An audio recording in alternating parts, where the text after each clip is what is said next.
ఢిల్లీలో రాహుల్ గాంధీ నేతృత్వంలో జరిగిన నిరసనలను వ్యతిరేకిస్తూ బీజేపీ విజయవాడలో ఆందోళన నిర్వహించింది.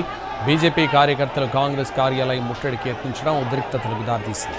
కాంగ్రెస్ ఆఫీస్ ఆంధ్రరత్న భవన్ వద్ద బీజేపీ కాంగ్రెస్ కార్యకర్తలు ఘర్షణకు దిగారు. జెండాలు కర్రలతో పరస్పరం దాడులు చేసుకున్నారు. ఘటనా స్థలం వద్ద భారీగా పోలీసులు మోహరించారు. ఇక దీనికి సంబంధించి మరింత సమాచారం మా ప్రతినిధి రామ్ అందిస్తారు. కాంగ్రెస్ పార్టీ ఆఫీసును ముట్టడించేందుకు ఏపీ బీజేపీ ప్రయత్నం చేస్తోంది.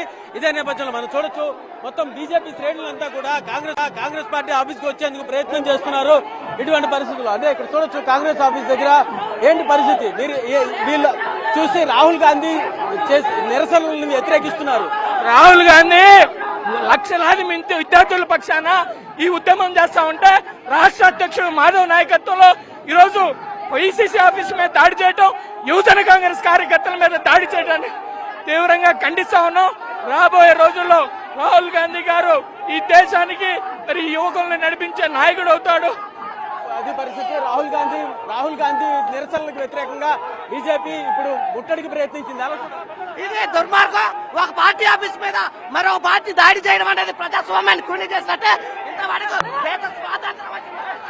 అది పరిస్థితి, ప్రజాస్వామ్య దాడి చేసినట్టే అని చెప్పేసి చెప్తున్నారు. అయితే ఇప్పుడు మనం ఇక్కడ బీజేపీ వాళ్ళు ఇక్కడ నిరసనలు, బీజేపీ మాధవ్ కూడా ఉన్నారు ఇక్కడ. ఈ మొత్తం నిరసన వ్యక్తం చేస్తున్న దానిలో మనం ఒకసారి మాట్లాడే ప్రయత్నం చేద్దాం. తెలియజేస్తున్నాం, ఇటువంటి చర్యల్ని ఎటువంటి విధంగా మేము యాక్సెప్ట్ చేయమని చెప్పి దాన్ని పెద్ద ఎత్తున నిరసన తెలియజేస్తున్నాం. దానికి కావాల్సిన అన్ని రకాల విషయాలు కూడా మేము చేస్తామని చెప్పి తెలియజేస్తున్నాం. అక్కడ జరిగిన నిరసనలు ఇప్పుడు ఇక్కడ పరిస్థితి ఎలా చెప్తారు? ఇక్కడ నిరసన తెలియజేయడానికి వచ్చాం. కాంగ్రెస్ వాళ్ళు మాపై దాడి చేశారు.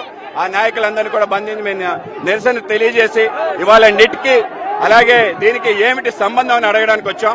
ఆ విధంగా ప్రశ్నిస్తున్నాం. రాహుల్ గాంధీ సమాధానం చెప్పాలి. దేశవ్యాప్తంగా నీటిపై చర్చ చేయడానికి పార్లమెంట్ లో రెడీ. నువ్వు పార్లమెంట్ మాని రోడ్ల మీదకి వచ్చి ఏవైతే అసాంఘిక శక్తులు, దేశ విద్రోహ శక్తుల్ని ఏ విధంగా నువ్వు సపోర్ట్ చేస్తావని ప్రశ్నిస్తున్నాం. దీనిపైన ఎంత దూరమైనా వెళ్తామని చెప్పి తెలియజేస్తున్నాం. అంటే నీట్ కి సంబంధించి లీకులు కావచ్చు, అప్పుడు యాక్చువల్ గా నీట్ లీకులు కావచ్చు, విద్యార్థుల తాలూకా బాధల గురించి, దాని గురించి నిరసనలకు వచ్చామని దాని గురించే చేయండి. నిట్ పైన దర్శనం చేయండి, ప్రశ్నించండి, మేము అంగీకరిస్తాం. నిట్టు కాకుండా ఇంకేదైనా విషయం పైన 375 కన్నా ఎక్కడ వచ్చింది? పార్లమెంట్ సమాధి చేస్తానే మాట ఎందుకు వచ్చింది? దేశాన్ని ముక్కలు చేస్తామని మాట మాట్లాడారు. వీటిని మేము తప్పనిసరిగా నిరసిస్తాం. ఆ నిరసన తెలియజేయడం కోసమే, దీని వెనకాలంతా కాంగ్రెస్ పార్టీ ఉంది అనే విషయం తెలియజేయడం కోసమే. మొత్తం దీని వెనకాలంతా కాంగ్రెస్ పార్టీ ఉంది అని చెప్పేసి మాధవ్ అంటున్నారు. ఇంకొక పక్కన ప్రజాస్వామ్యంలో ఒక పార్టీ మీద ఇంకొక పార్టీకి దాడికి రావడం అనేది మాత్రం సహించదగిన విషయం కాదు అని చెప్పేసి కాంగ్రెస్ శ్రేణులు అయితే అంటున్నాయి.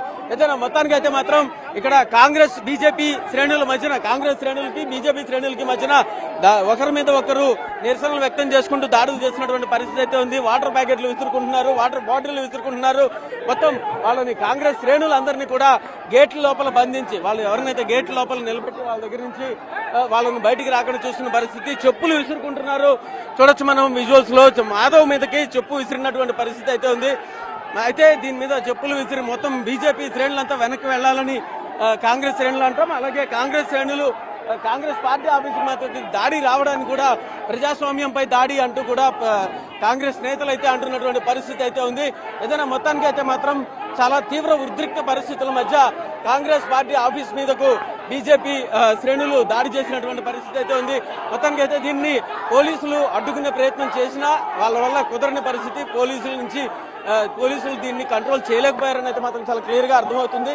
ఇంకొక పక్కన రెండు పార్టీలు, అంటే రెండు జాతీయ పార్టీలు ఒకళ్ళ కార్యాలయం మీద, అంటే కాంగ్రెస్ కార్యాలయం మీద బీజేపీ దాడి మొత్తం ముట్టడికి ప్రయత్నించడం, ఇది పూర్తిగా చూస్తే కనుక నిన్న జరిగినటువంటి రాహుల్ గాంధీ నిరసనల నేపథ్యంలో జరిగింది. దీనిలో నీట్ తప్ప ఆర్టికల్ 370 గురించి మాట్లాడితే మాత్రం ఊరుకునేది లేదు అంటూ కూడా హెచ్చరికలు బీజేపీ జారీ చేసినటువంటి పరిస్థితి అయితే ఉంది.